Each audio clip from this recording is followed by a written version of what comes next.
Morning. Ladies and gentlemen, thank you for standing by for Cigna's fourth quarter 2020 results review. At this time, all callers are in a listen-only mode. We will conduct a question and answer session later during the conference and review procedures on how to enter the queue to ask questions at that time. If you should require assistance during the call, please press star 0 on your touch-tone phone. As a reminder, ladies and gentlemen, this conference, including the Q&A session, is being recorded. We'll begin by turning the conference over to Ms. Alexis Jones. Please go ahead, Ms. Jones. Good morning, everyone, and thank you for joining today's call. I am Alexis Jones, Lead Principal for Investor Relations. With me on the line this morning are David Cordani, our President and Chief Executive Officer, and Brian Evanko, Cigna's Chief Financial Officer. In our remarks today, David and Brian will cover a number of topics, including Cigna's full year 2020 financial results, as well as an update on our financial outlook for 2021. As noted in our earnings release, when describing our financial results, Cigna uses certain financial measures, adjusted income from operations and adjusted revenues, which are not determined in accordance with accounting principles generally accepted in the United States, otherwise known as GAAP. A reconciliation of these measures to the most directly comparable GAAP measures, shareholders' net income and total revenues, respectively, is contained in today's earnings release, which is posted in the Investor Relations section of Cigna.com. We use the term labeled adjusted income from operations and adjusted earnings per share on the same basis as our principal measures of financial performance. In our remarks today, we will be making some forward-looking statements, including statements regarding our outlook for 2021 and future performance. These statements are subject to risks and uncertainties that could cause actual results to differ materially from our current expectations. A description of these risks and uncertainties is contained in the cautionary note to today's earnings release and in our most recent reports filed with the SEC. Before turning the call over to David, I will cover a few items pertaining to our financial results and disclosures. Regarding our results, in the fourth quarter, we recorded an after-tax special item benefit of $3.2 billion, or $8.91 per share, for the sale of Cigna's Group Disability and Life business that was completed on December 31st, 2020. We also recorded an after-tax special item charge of $148 million, or 41 cents per share, for integration and transaction-related costs. As described in today's earnings release, special items are excluded from adjusted income from operations and adjusted revenues in our discussion of financial results. Beginning next quarter in our earnings release and quarterly financial supplement, the Group Disability and Other segment will be combined with corporate and called Corporate and Other Operations. This change to simplify our reporting was enabled by the aforementioned sale of the Group Disability and Life business. Additionally, please note that when we make prospective comments regarding financial performance, including our full year 2021 outlook, we will do so on a basis that includes the potential impact of future share repurchases and anticipated 2021 dividends. With that, I will turn the call over to David. Thank you, Alexis. Good morning, everyone, and thank you for joining us on our call today. When we met a year ago, the challenges from COVID-19 were just beginning to fully emerge around the globe. With the arrival of vaccines, 2021 is likely to be a year of transition as communities and businesses seek to turn the page. I am very proud of the ways in which our 70,000 plus colleagues led and continue to lead through this difficult time for our customers, our clients, our providers, our partners, and our communities. Starting last spring, we were amongst the first to waive out-of-pocket costs for COVID-19 testing as well as treatment. Our Evernorth business quickly leveraged our supply chain expertise to ensure consistent prescription drug supply and delivery during the uncertain times. In our U.S. medical business, we ramped up to meet the significant increased demand for behavioral health services by growing our network, adding virtual provider partners, creating demand webcasts, treating first responders, and adding search capabilities for provider ethnicity, all while we were deploying hundreds of millions of dollars to support our clients and partners who were hit hardest by the pandemic. In partnership with New York Life, we launched the Brave of Heart Fund to provide charitable grants for families, frontline workers, and volunteers who lost loved ones to COVID-19. Then last month, our Cigna Medical Group was amongst the first non-hospital organizations in the nation to administer antibody therapy for high-risk COVID-19 patients, freeing up much-needed hospital space. And just a few weeks ago, we partnered with industry leaders from across the public and private sectors to ensure that people who receive the vaccine have digital access to the vaccination records so they can safely return to their jobs and daily activities. As we continue to work to serve our clients, our customers, and our patients during the pandemic, we also balanced our responsibility to deliver for our shareholders as well. For 2020 full year, we grew our adjusted revenue by 14% to $160 billion. We also delivered adjusted earnings per share of $18.45, consistent with our overall expectations, which included the ongoing elevated cost of COVID-19 related services. Today I'm going to talk about how our strategic actions we took in 2020 position each of our businesses to navigate what we expect will be another very dynamic year, one that will require us again to balance the varying needs of all of our stakeholders. I'll also tell you about our growth framework and how our execution of it will drive our success throughout this challenging environment and beyond. Following my comments, Brian Evanko will share more details about our 2020 financial results and our 2021 outlook, and then we'll take your questions. At Cigna, we've been on a journey, an important one over the past 2 years, to significantly accelerate our strategic path. During 2020, we completed the integration of our combination with Express Scripts and delivered on our integration priorities, including revenue growth, cash flow generation, deleveraging targets, strong client retention, high levels of coworker retention, and working to keep our vision top of mind with innovations and improved affordability, predictability, and simplicity delivered to the market. In addition, we delivered another important milestone of our strategic journey by launching Evernorth, our health services platform, which has meaningfully grown our strategic partnerships and is bringing innovative solutions to the market already. We also recently made a series of leadership changes to align our capabilities and further operationalize our strategy, reinforcing our talent depth and our commitment to continue to grow and develop our team. And based on the capital and cash flow strength of our company, we are demonstrating the ability to have an and orientation to our capital deployment strategy. This means we're able to reinvest in our business for ongoing growth and pay a meaningful quarterly dividend and deploy substantial capital to share repurchase and target and pursue strategic M&A.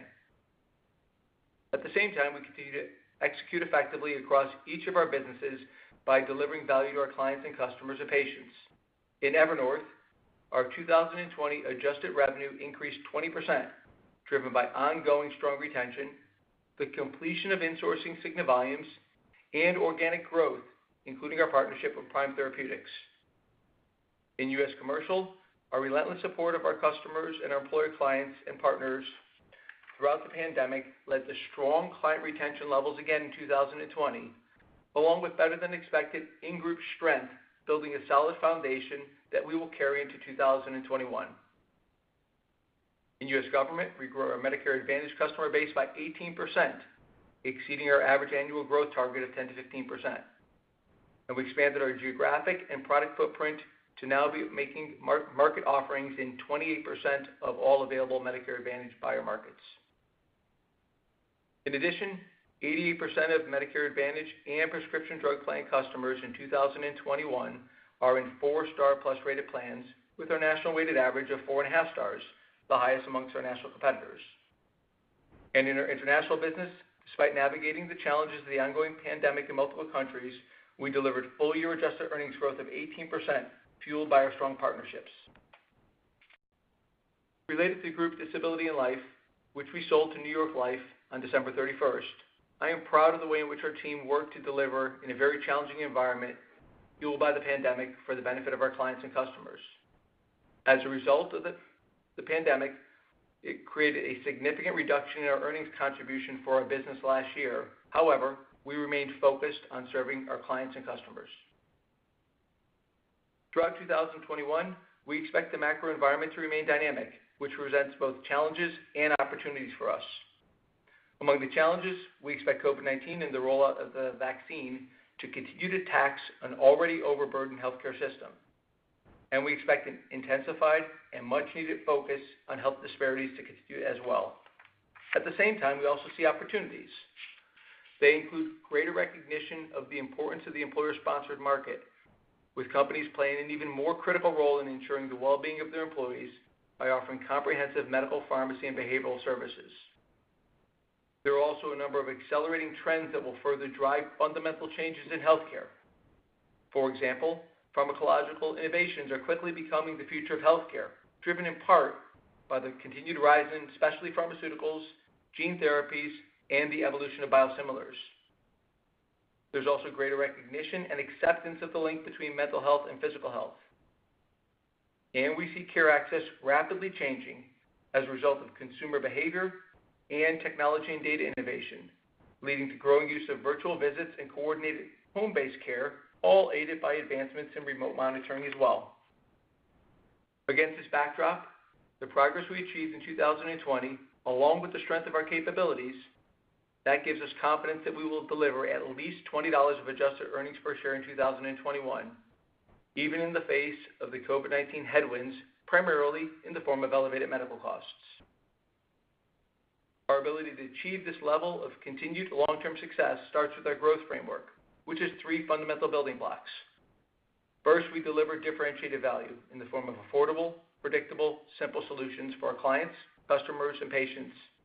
This drives our ability to retain, further deepen, and grow our business platforms. Second, we work to partner and innovate. This enables us to rapidly bring new solutions to the market that create even more value for our clients and customers. And it also fuels our third priority, the expansion of our addressable markets, which we'll achieve by growing our geographic footprint further, by moving into underpenetrated markets through service coordination, and through addition of new solutions that gives us the opportunity to sell to new buyer groups. Taken together, these building blocks provide us with multiple levers to continue to achieve differentiated and sustained growth, not only in 2021, but over the long term. In Evernorth, this means bringing an expanded set of solutions to our existing health plan, commercial, and government clients by leveraging the strength of our pharmacy, care management, health intelligence, and benefit management capabilities. In U.S. Healthcare, this means continued outstanding retention, along with further deepening relationships and target new business adds. In U.S. Government, it means delivering on our goal of accelerated customer growth of 10 to 15% in Medicare Advantage. It also means continue to expand our geographic footprint in the individual exchange market, where, for example, in 2021, we'll be offered in 220 counties. This is a more than 50% year-over-year increase. And in international, it means continuing to grow as we deliver differentiated value for our globally mobile customers, as well as our supplemental health solution customers. We look forward to delving more deeply into our growth strategy with you at our Investor Day, which is slated for March 8th. So now to summarize, I am very proud of our colleagues and our company for delivering for our customers, patients, clients, partners, and shareholders in an extraordinary year by maintaining a relentless focus on delivering on our commitments and leading through a rapidly changing landscape. Our performance is a testament to the resilience of our organization and our ability to thrive and deliver differentiated results in the most challenging of environments. We delivered strong revenue, earnings, and cash flow results in 2020. In 2021, we expect to deliver at least $20 of adjusted earnings per share, and we will continue to drive attractive operating cash flow, which fuels our ability to return value to our shareholders through a meaningful quarterly dividend and through ongoing share repurchase, as well as targeted M&A. Overall, we have confidence that we will achieve our 2021 outlook and our long-term growth objectives. With that, I'll turn the call over to Brian. Thanks, David. Good morning, everyone. First, as we look back at 2020, I'm very proud of the actions we've taken as a company to meet the needs of our customers, clients, provider partners, communities, and coworkers, while also delivering on our commitments to our shareholders. And as we enter 2021, we remain focused on delivering differentiated value and driving growth across our businesses. In my remarks today, I'll review Cigna's 2020 results, including the ongoing impacts of COVID-19 on our business, and provide our outlook for 2021. Key consolidated financial highlights for 2020 include adjusted revenue of $160 billion, adjusted earnings of $6.8 billion after tax, adjusted earnings per share of $18.45, and operating cash flows of $10.4 billion. These results reflect strong execution across our businesses through an unprecedented environment. Regarding our segments, I'll first comment on Evernorth. Fourth quarter 2020 adjusted revenues grew to $30.5 billion, and adjusted pre-tax earnings grew to $1.6 billion. Evernorth's strong results reflect organic growth with outstanding client retention and new partnerships, effective execution of supply chain initiatives, and continued strong performance in Accredo, our industry-leading specialty pharmacy. During the quarter, we fulfilled 388 million adjusted pharmacy scripts, a 19% increase over fourth quarter 2019. Overall, Evernorth delivered a strong fourth quarter as we completed our integration efforts and we entered 2021 with good momentum. Turning to U.S. Medical, fourth quarter adjusted revenues were $9.7 billion, and adjusted pre-tax earnings were $328 million. These results reflect COVID-19 related impacts and the return of the health insurance tax. COVID-19 related impacts in the quarter include the direct cost of COVID-19 testing and treatment, the cost of actions we have taken to support customers, providers, and coworkers, and decreased specialty contributions, partially offset by a reduction in non-COVID utilization. As we progressed through the fourth quarter, we experienced an increase in direct COVID-19 costs for testing and treatment as incidence rates spiked across the country. While we also saw increased levels of care deferral for non-COVID costs during the latter part of the quarter, the direct COVID-19 costs outweighed the impact of lower non-COVID costs. Turning to membership, we ended the year with 16.7 million total medical customers. This represents less than a 0.5% decline sequentially, excluding the loss of a 240,000 life client as expected due to an acquisition, as our book of business remains resilient.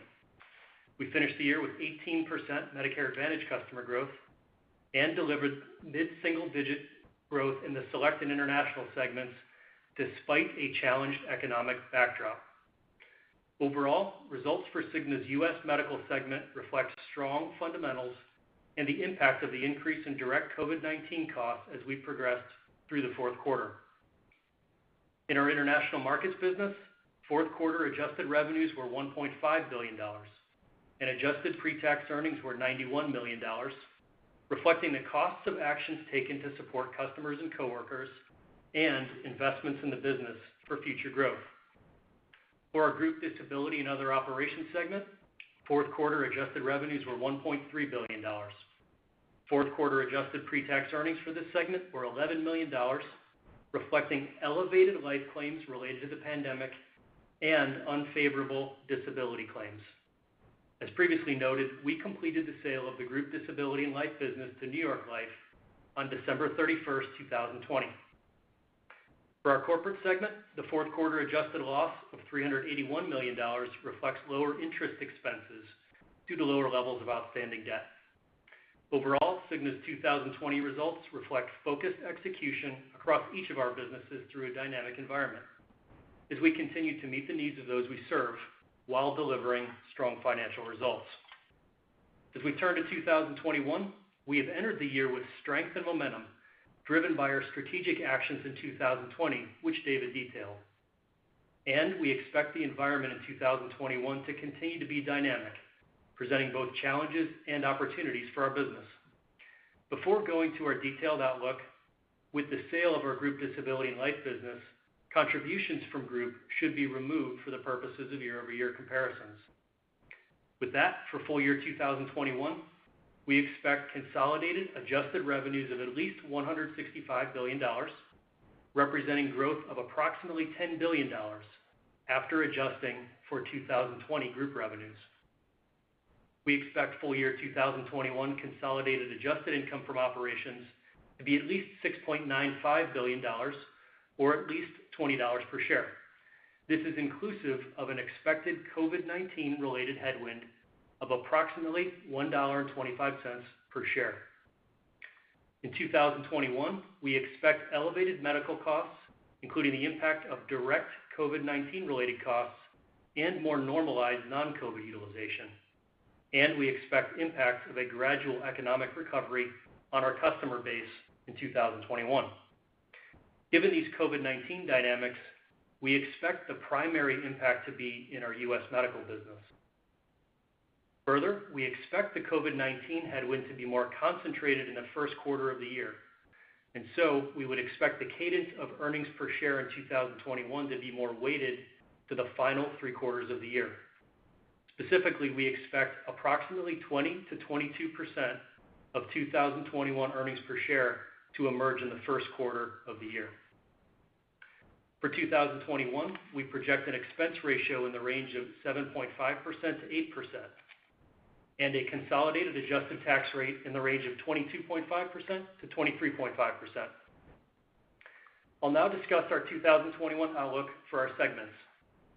For Evernorth, we expect full year 2021 adjusted earnings of at least $5.6 billion. This represents year-over-year growth of at least 4%. In Evernorth, we expect the 2021 quarterly earnings cadence to be directionally in line with 2020. For 2021, we expect adjusted pharmacy scripts of at least 1.55 billion scripts. And we see significant opportunity to bring new, innovative solutions to market through Evernorth. With less than 15% of our Evernorth revenues derived from Cigna's U.S. medical business, we have a significant external customer and client base, and we expect continued attractive growth through existing and new Evernorth relationships. For U.S. medical, we expect full year 2021 adjusted earnings of at least $3.8 billion. This outlook reflects focused execution in our businesses, driven by organic customer growth, deepening of customer relationships, and disciplined expense management. This outlook also includes the projected impact of COVID-19. As I said earlier, the COVID-19 headwind primarily impacts our U.S. medical business, with the greatest impact in the earlier part of 2021. Key assumptions reflected in our U.S. medical earnings outlook for 2021 include the following. Regarding total medical customers, we expect 2021 growth of at least 325,000 customers. This includes continued organic growth throughout the year in our commercial business, led by the select and middle market segments, partially offset by lower national accounts enrollment. We also expect Medicare Advantage customer growth in our target average annual growth range of 10 to 15%. And we expect growth in our individual ACA business, which will be largely offset by our exit of our legacy non-ACA individual market offerings. We expect the 2021 medical care ratio to be in the range of 81 to 82%, reflecting the impacts in 2021 of elevated medical costs, including the impact of direct COVID-19 related costs and more normalized non-COVID utilization, the repeal of the health insurance tax effective for 2021, and continued focused execution and delivery of strong clinical quality across our U.S. commercial and government businesses. We also expect continued contributions from international markets as we continue to deliver differentiated solutions that improve the health, well-being, and peace of mind of those we serve in our global markets. Regarding interest expense, we expect costs of approximately $1.3 billion pre-tax in 2021. All in, for full year 2021, we expect consolidated adjusted income from operations of at least $6.95 billion, or at least $20 per share. Overall, these expected results reflect the differentiated value, strength, and strategic positioning of our businesses as we deliver growth while navigating the headwind associated with COVID-19. Now, turning to our capital management position and outlook. We expect our businesses to continue to drive exceptional cash flow with strong returns on capital, even as we continue reinvesting to support long-term growth and innovation. In 2020, we deployed $4.7 billion to repay debt, and we repurchased 21.9 million shares of stock for $4.1 billion. We ended 2020 with a debt-to-capitalization ratio of 39.5%, an improvement of 570 basis points over year-end 2019, as we met our deleveraging target of a debt-to-capitalization ratio of less than 40%. Now, framing our capital outlook for 2021. We entered 2021 with $2.5 billion of deployable capital from our strong cash flow generation in 2020 and the remaining proceeds of the group sale, net of the expected debt repayment we announced upon deal close. For 2021, we expect at least $7.5 billion of cash flow from operations, reflecting the strong capital efficiency of our well-performing businesses. Combined, this gives us at least $10 billion to deploy in 2021 and positions us well to execute against our 2021 capital deployment priorities. First, we expect approximately $1 billion in tax payments and expenditures resulting from the group sale. We also expect to deploy approximately $1 billion to capital expenditures, primarily focused on technology, to drive future growth. We expect to deploy approximately $1.4 billion to shareholder dividends, in line with our January quarterly dividend announcement. And we expect to largely deploy the remaining $6.6 billion for share repurchase and strategic M&A. Year to date, as of February 3rd, 2021, we have already repurchased 4.2 million shares for $906 million. For the purposes of planning and 2021 earnings per share guidance, our outlook reflects the deployment of the vast majority of the $6.6 billion to share repurchase. Regarding M&A, we look for opportunities that are both strategically and financially attractive, and we would evaluate a given opportunity on its merits. Our balance sheet and cash flow outlook remains strong, benefiting from our highly efficient, service-based orientation that drives strategic flexibility, strong margins, and attractive returns on capital. So to recap, our full year 2020 consolidated results reflect strong execution led by our Evernorth segment. We enter 2021 with momentum, and we are confident in our ability to deliver our full year 2021 earnings outlook. Further, we've strategically positioned our businesses to leverage our growth framework and to be service-based and capital light. This positioning drives significant financial strength and flexibility and gives us continued confidence in our long-term growth targets. With that, we'll turn it over to the operator for the Q&A portion of our call. Thank you, Mr. Evanko. Ladies and gentlemen, at this time, if you do have a question, please press star one on your touch-tone phone. If someone asks your question ahead of you, you can remove yourself from the queue by pressing star two. Also, if you're using a speakerphone, please pick up your handset before pressing the buttons. Finally, we ask that you please limit yourself to one question to allow sufficient time for questions from those remaining in the queue. One moment, please, for the first question. Our first question is from Gary Taylor with J.P. Morgan. Mr. Taylor, your line is open. Hi, good morning. Appreciate the details. I just want to go back to sort of, thinking about the COVID headwinds this year, and I know 22 is a far way away, but from this distance, should we be thinking about $20 plus $1.25 and then putting your long-term growth rate on that? Is there any reason not to sort of generally be thinking about that as the setup for 2022? Gary, good morning. It's David. As Brian noted, we estimate the $1.25 headwind for 2021. Big picture, we think you should view it as transient or removable. I caution you from, at this early stage, penciling all of it as an immediate return in 2022.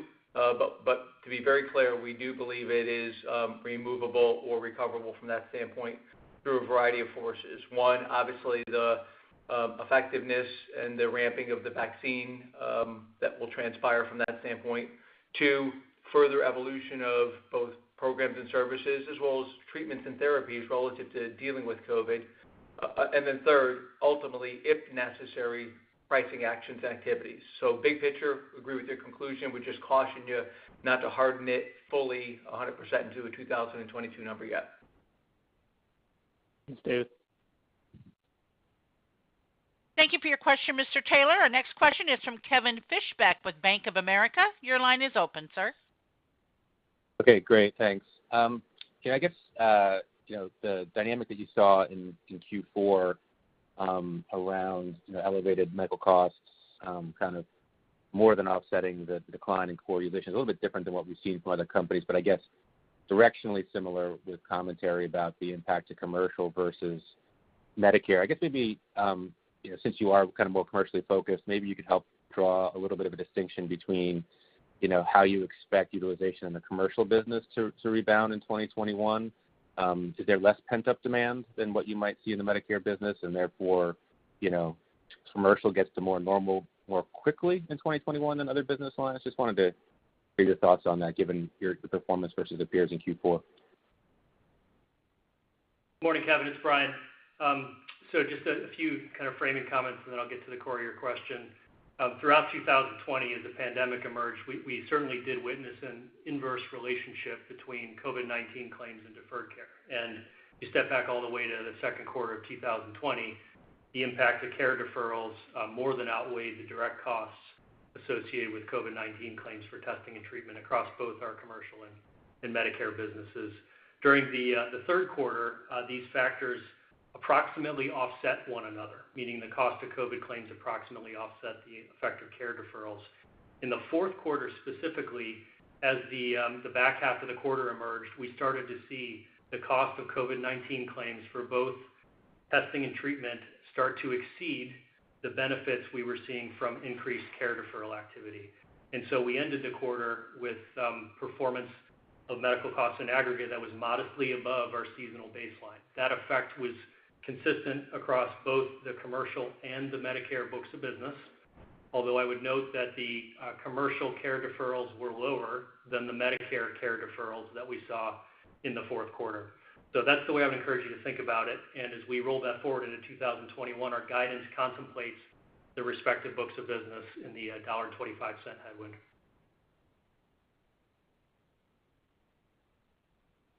Thank you, Mr. Fishbeck. Our next question is from Matt Borsch with BMO Capital Markets.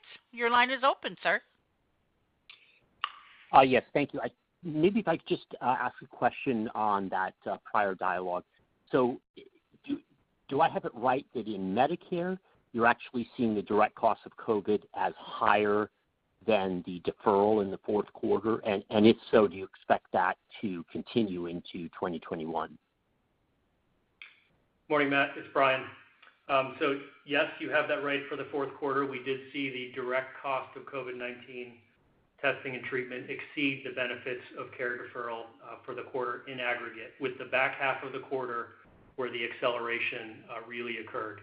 I would note, though, that the fourth quarter also saw elevated care deferral relative to the third quarter in Medicare. And again, as we roll that forward, stepping into 2021, we've assumed that the first portion of the year, there will be elevated medical cost experience in our book of business across U.S. medical, and that as the year unfolds, that will gradually dissipate toward the back half of the year. Yeah, sorry, just one clarification. I'm trying to isolate Medicare, not looking for any specific guidance, but directionally Medicare, just Medicare, to understand it. In that book, in the fourth quarter, it was the deferrals were less than COVID treatment costs, and if that's expected to continue this year. In the fourth quarter, both our commercial and Medicare businesses in aggregate saw total claim costs that were modestly above the seasonal baseline. Okay. So okay, thank you. Thank you for your question, Mr. Borsch. Our next question comes from Ralph Jacoby with Citi. Your line is open, sir. Thanks. Good morning. Last year, you had talked about a potential opportunity to go back to customers and maybe take some risk off the table for them for 2021. I'm not sure if that program resonated or not, and whether that had any impact on the guidance. And maybe if there are considerations around your stop-loss book specifically for this year that we need to consider in terms of what's baked into the guidance. Thanks. Ralph, good morning. It's David. I think what you're reflecting back on is the pandemic, the breadth and magnitude of it began to take hold and become obvious.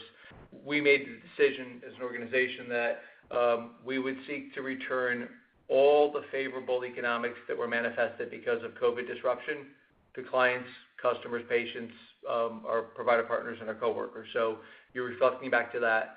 We did take proactive action throughout the course of the year to work with clients. That's a client-by-client set of actions depending on the client's position, desire, funding mechanisms, et cetera, to both return value in absolute sense and in some cases restructure programs with an eye toward 2021. In some cases, you could think about call it the risk-sharing relationship with those clients may have moved somewhat depending, again, on the client's preference, but that's, again, a client-by-client call. To the latter portion of your comment, I would say there's no meaningful difference between stop loss, either structure or performance expectation for 2020 versus 2021, and we continue to feel very good about the way stop loss is performing for peace of mind for our clients as well as for ourselves. Okay, thank you. Thank you, Mr. Jacoby. Our next question is from Robert Jones with Goldman Sachs. Your line is open, sir. Great. Thanks for the question. Maybe just on Evernorth and the guidance, if I look at this $5.6 billion about operating profit expectation, it doesn't seem like it bakes in too much underlying growth, if I'm thinking about this right. So I just wanted to talk through some of the pieces. If you account for the expected benefit from the Anthem overhead costs rolling off, some of the incremental deal synergies, the Prime scripts, just want to make sure I'm thinking about the underlying business there correctly, and what you guys are assuming the kind of organic underlying growth could be in this business for 21. Good morning, it's David. So let me start. I'll ask Brian to add some additional specificity. Stepping back relative to the Evernorth platform, we're delighted. We're really pleased with the performance, the growth, and that is being realized because of the value that's being delivered to our clients, our commercial clients, our health plan clients, our government clients from that standpoint.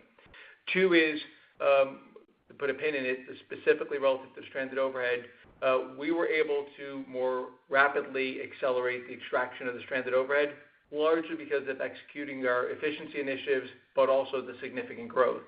So the stranded overhead extraction was more accelerated from its initiation in 2019 through 2020. Third point, before I hand it over to Brian, I would just ask you to recognize the fact that we continue to invest significantly because of the rate and pace of growth in the business as we are continuing to add significant business to that portfolio. And we've called out before investments that are being made relative to OPEX, largely operating expenses, to add our first phase of our Prime relationship. Now we're evolving a second phase of the Prime relationship, and we're delighted to do so. And that will take place throughout the totality of 2021, all reinforcing the growth and the underlying strength. Meanwhile, successfully continuing to grow earnings in line with our prior strategic target. We will look forward to providing you some additional insight relative to the forward-looking both revenue and earnings trajectory of that business at our Investor Day. Brian, some adds? The only comment I'd add on top of that is to remind you, Robert, that the 2020 performance, when you exclude transitioning clients, showed 20% revenue growth in Evernorth and 22% growth in adjusted pharmacy scripts year on year. So we're coming off a very strong year in 2020 and stepping into 2021 with continued momentum. That's fair. Thanks so much for the comments. Thank you, Mr. Jones. Our next question is from Justin Lake with Wolfe Research. Your line is open, sir.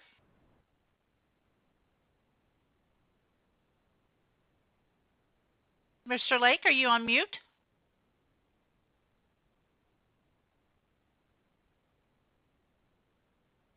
Moving on to our next question from George Hill with Deutsche Bank.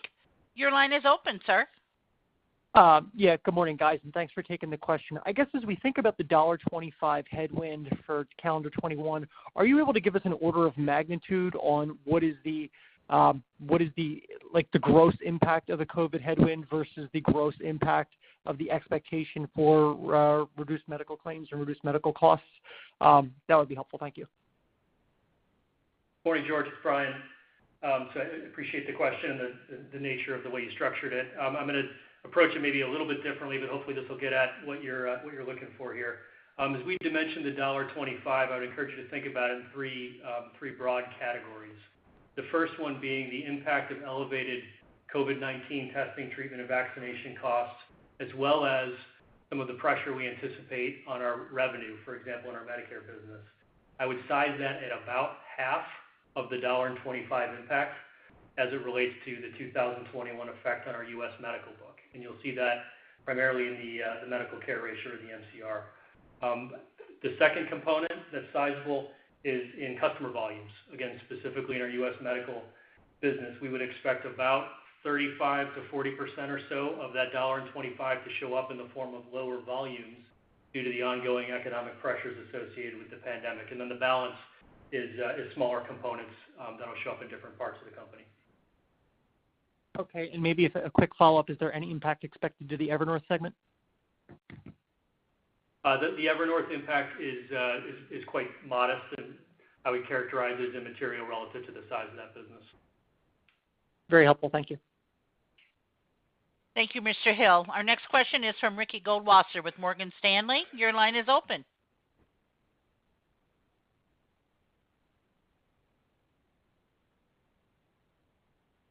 Mr. Goldwasser, are you on mute?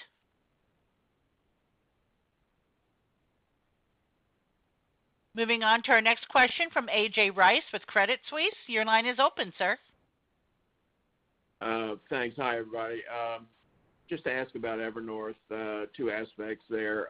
One, with the now enhanced capital for deployment, it seems like part of the story for Evernorth is diversifying the service offering beyond the pharmacy benefit focus that it currently has. Can you comment on how quickly and you think you can diversify, and what are maybe update us on the areas that you're thinking about adding to the capability there? And then just based on Evernorth, there was some talk last year that the PBM selling season, people were renewing for a year because of the pandemic. And do you expect the selling season to have more RFPs than normal this year, or is it sort of a normal RFP season from what you're seeing so far? AJ, good morning. It's David. Relative to your first question, the platforms that we are operating within Evernorth, and again, we'll walk through it in some good detail at our Investor Day. There are 4 platforms within that portfolio. Our well-performing pharmacy services, our care management, our benefit management, our health intelligence platforms that are functioning, operating, delivering significant value today, and each one of which will continue to be invested in, first and foremost, organically. Brian referenced the CapEx deployment that we have within our portfolio, and Evernorth is a part user of that billion-dollar CapEx. Secondly, through partnerships, the way we work to partner in different ways, shapes, and forms, and thirdly, potentially through M&A from that standpoint. But the platforms we have, we feel quite good about. As an illustration, in terms of the M&A capabilities, we've talked about expanding our ability to serve customers where they are and where they seek to be served, whether that's expanded virtual platforms, expanded in-home capabilities, et cetera, through that lens. As it relates to your second question, the selling season, et cetera, grounded in the comments we made relative to just the very strong growth results we've put up over multiple years now, we'll be able to carry that momentum through 2021.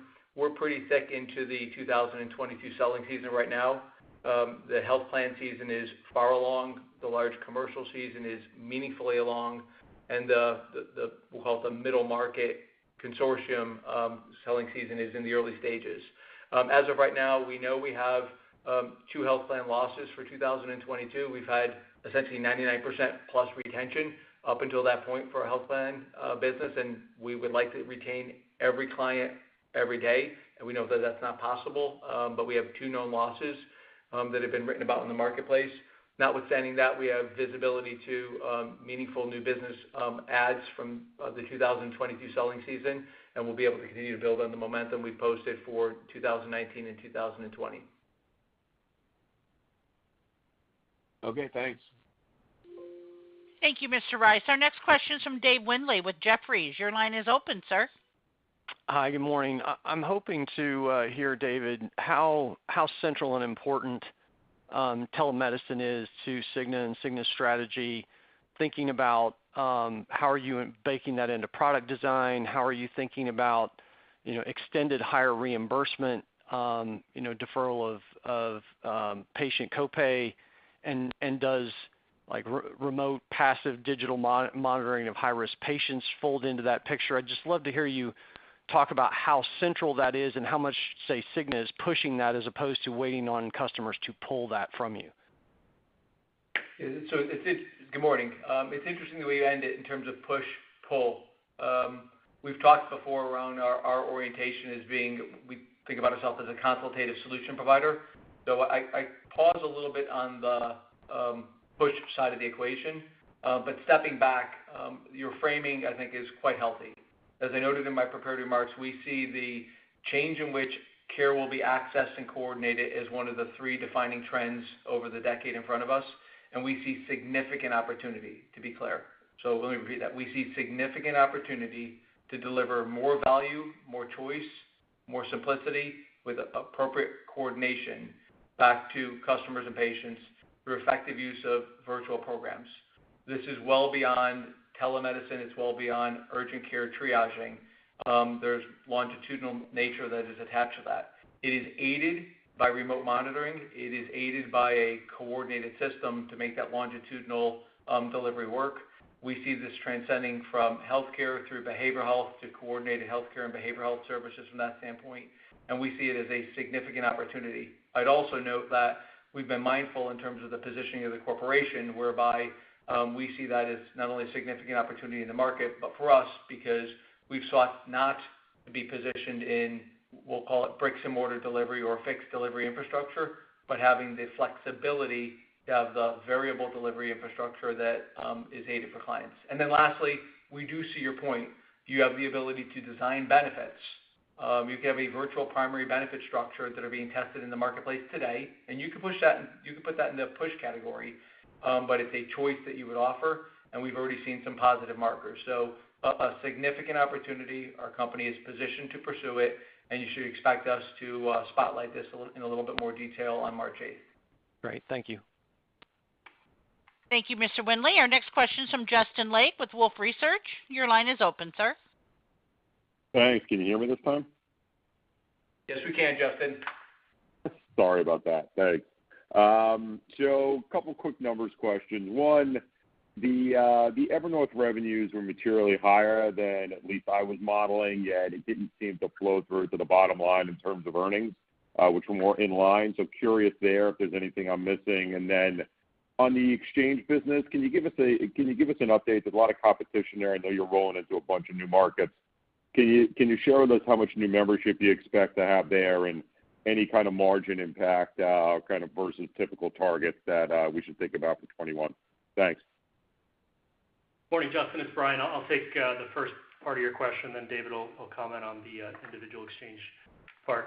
In terms of the Evernorth business, really pleased with the revenue performance that we drove in 2020.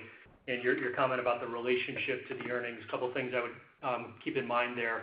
One is the relationship that came out with Prime Therapeutics effective April 1st, and that became expanded on January 1st of 2021.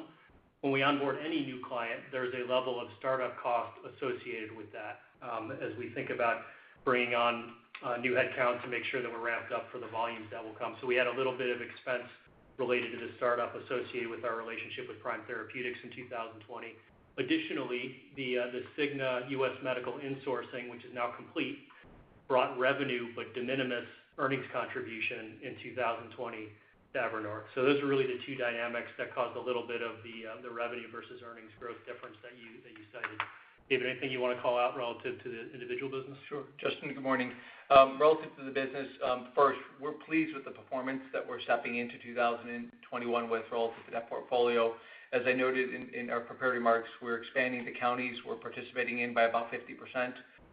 Brian did also note that we're exiting the non-ACA portion of that business. As it relates to margins, Justin, I would remind you, we were early to note that a couple of years ago we thought that portfolio of businesses nationally was earning margins above a sustainable margin threshold, and we set targets to revert to a sustainable margin threshold. And in fact, the MCR we posted this year, we indicated would show some impact of the margins more normalizing, and that indeed did take place.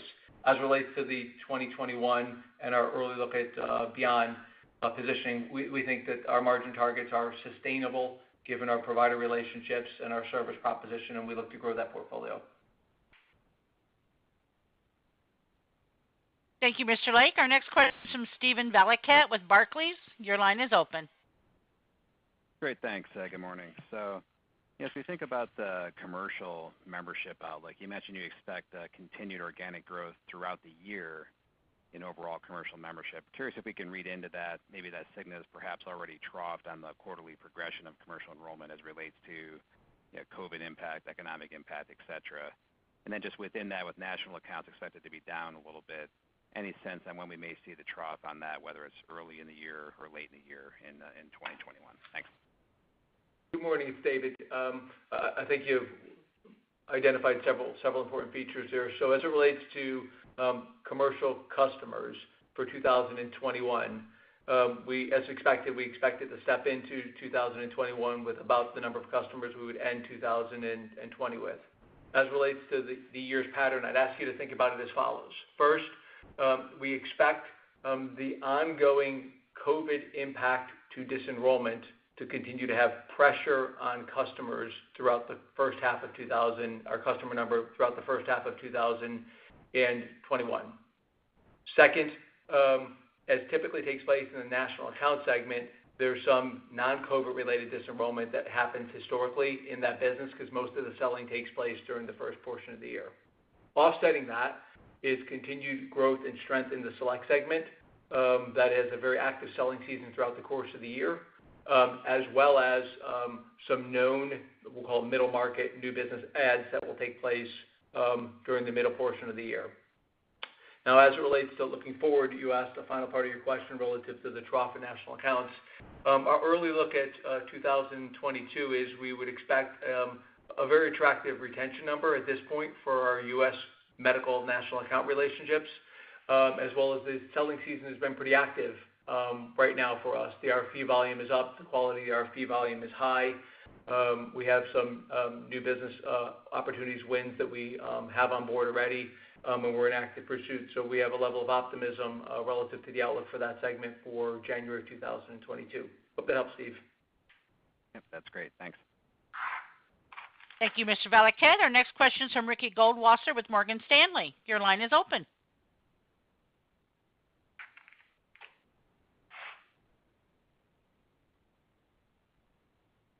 Ms. Goldwasser, are you on mute?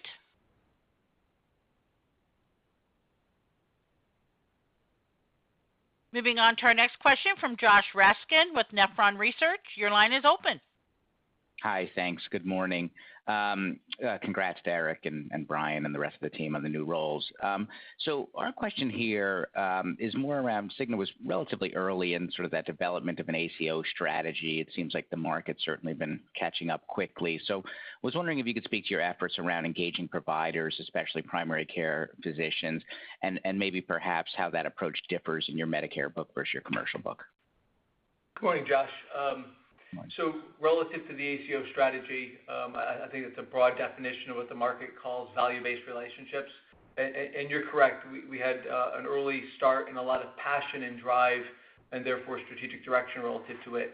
I would start with the end, and that is the Medicare Advantage book in general has a higher penetration of and comprehensive nature of value-based care relationships per customer that we serve versus commercial. So, and you probably see that in other ways you look at the marketplace. The primary care physicians, the integrated multi-specialty physician groups, et cetera, tend to adapt, and internalize value-based care more comprehensively for Medicare Advantage, given that population's health needs and the opportunity to deliver really significant value. The exciting and piece of it is we've been working now for a decade to prove that thesis in the commercial space. And it varies by market in terms of the level, breadth, and depth, but we have well in excess of 600 collaborative accountable care relationships that are up and running and delivering meaningful value. The more mature ones are delivering meaningful value for customers and clients. What does that mean? Clinical quality, so higher gaps in care closure, service quality, strong service experience, and improved affordability from that standpoint.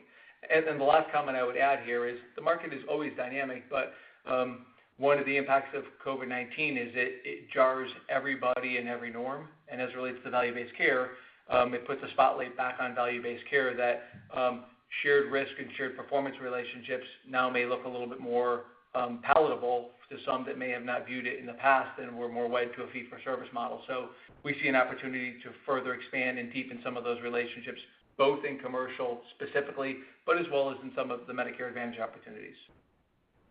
Thank you. Thank you, Mr. Raskin. Our next question is from Charles Rhyee with Cowen. Your line is open. Yeah. Hey, thanks for taking the question. Just wanted to ask again about the direct COVID cost in this year and this $1.25, and I apologize if you gave it, but is there a way to give a split between maybe testing costs relative to treatment costs in that number that you expect this year?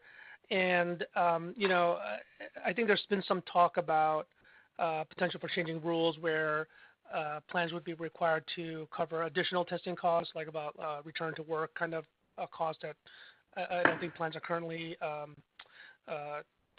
covering. Just wanted to get your sense first on that first part, and then secondly, is that a big amount that if that were to happen, how big amount is that in the testing scheme overall? Thanks.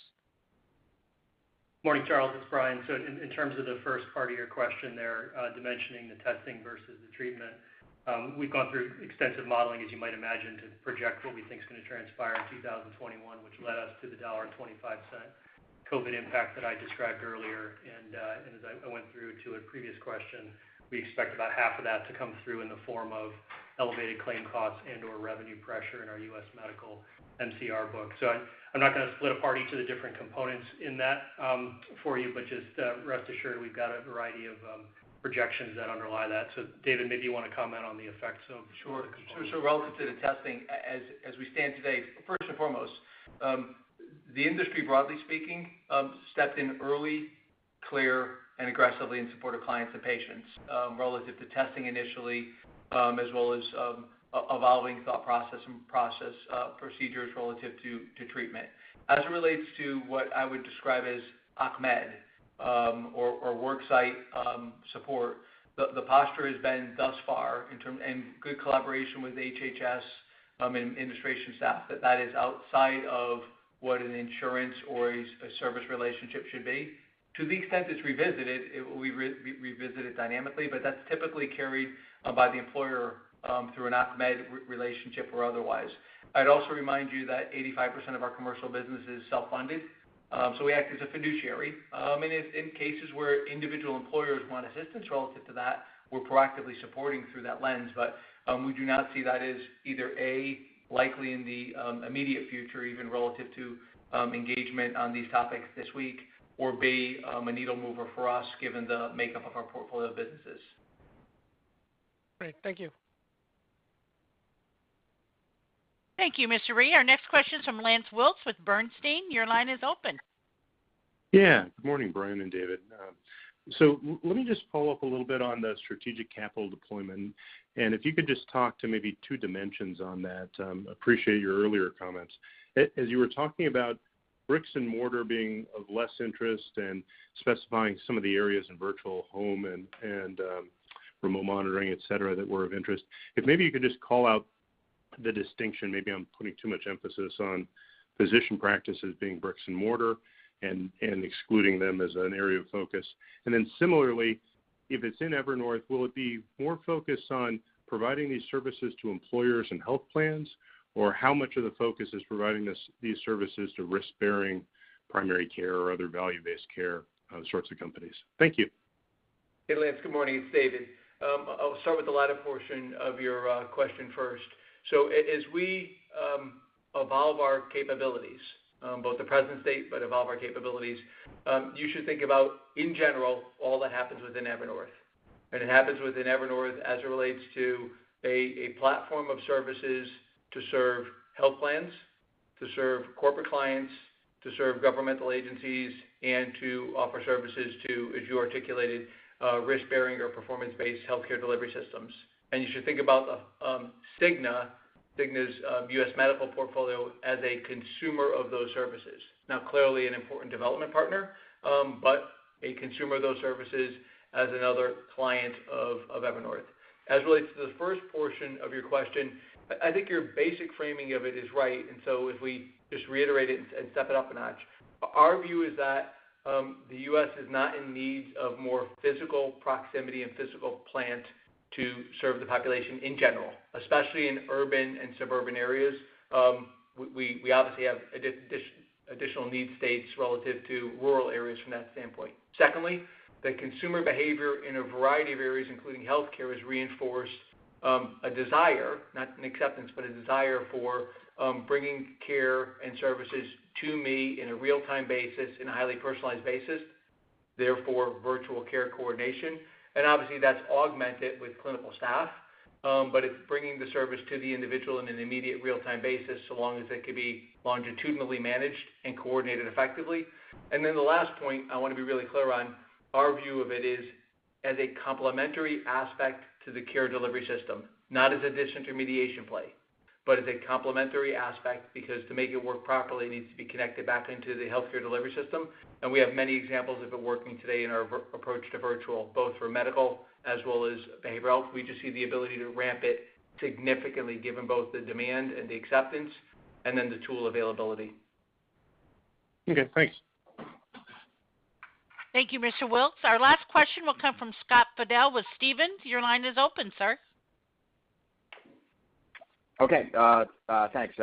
Good morning, guys. I had a question just maybe helping us to think about the Medicare Advantage margin progression that you're thinking about for 2021 and 2022, and particularly maybe if you can call out, I don't know, maybe within that $1.25 headwind from COVID, just what you're thinking specifically about the impact from the lower RAFs in 2022, which I guess would probably be impacting you a bit more just because of all the enrollment growth, the 18% growth that you had in MA just last year. But then as we go into 2022, how much sort of improvement in margin you could potentially get as you normalize the RAFs, and then also it looks like we have a pretty solid base rate update from CMS as well in terms of that 4% plus. Morning, Scott. It's Brian. So a few components to your question there, and just broadly the way I would encourage you to think about it is we're on a multi-year growth journey for this business, right? We're year 2 of our geographic and product expansion with the expectation of 10 to 15% annual growth. Really happy with the 18% growth we put up in 20 and well on track to achieve 10 to 15 in 21. The margin profile tends to vary for a few different reasons. One is when we go into a new market, there tends to be a build-up in terms of investments in people and in marketing before the customers start to come in. 2 is when we write a new customer, typically there's a bit of a ramp relative to profitability from a durational standpoint due to the risk adjustment coding, which you appropriately called out. Thirdly, due to the unique nature of 2020 and the COVID-19 headwinds that we faced, there was lower utilization, right? So as a result of that, we were not able to get all of the risk adjustment codes that we would in a normal year, if you will. We factored all that in to the 2021 outlook, the $1.25 earnings per share headwind that we've called out here. A component of that is associated with Medicare Advantage, and it's associated with lower revenue that we would have otherwise anticipated having. So as you kind of step forward, as David said in the beginning, 2022 and thereafter, we expect some of that will work itself out. And we're not going to give you exact 2022 guidance here today. That's the way I would encourage you to think about the margin profile. Yeah, thanks. Thank you, Mr. Fidel. I will now turn conference back over to Mr. David Cordani for closing remarks. Thank you. So just to wrap up, I'd like to highlight a few key points from today's discussion. First, I'm very proud of the way in which our colleagues supported the needs of our stakeholders throughout this pandemic, while also ensuring that we delivered on our shareholder commitments. We delivered solid 2020 financial results, including revenue and EPS growth, and outstanding free cash flow. And our strong 2020 performance and the strength of our businesses give us confidence that we will achieve continued attractive growth in 2021 and beyond, driven by significant increases in revenue, ongoing profit growth, and very attractive cash flow performance. We thank you for joining our call today, and we look forward to going into more depth with you around our growth plans at our Investor Day, which is slated for March 8th. Have a good day. Ladies and gentlemen, this concludes Cigna's fourth quarter 2020 results review. Cigna Investor Relations will be available to respond to additional questions shortly. A recording of this conference will be available for 10 business days following this call. You may access the recorded conference by dialing 866-451-8962 or 203-369-1203. There is no passcode required for this replay. Thank you for participating. We will now disconnect.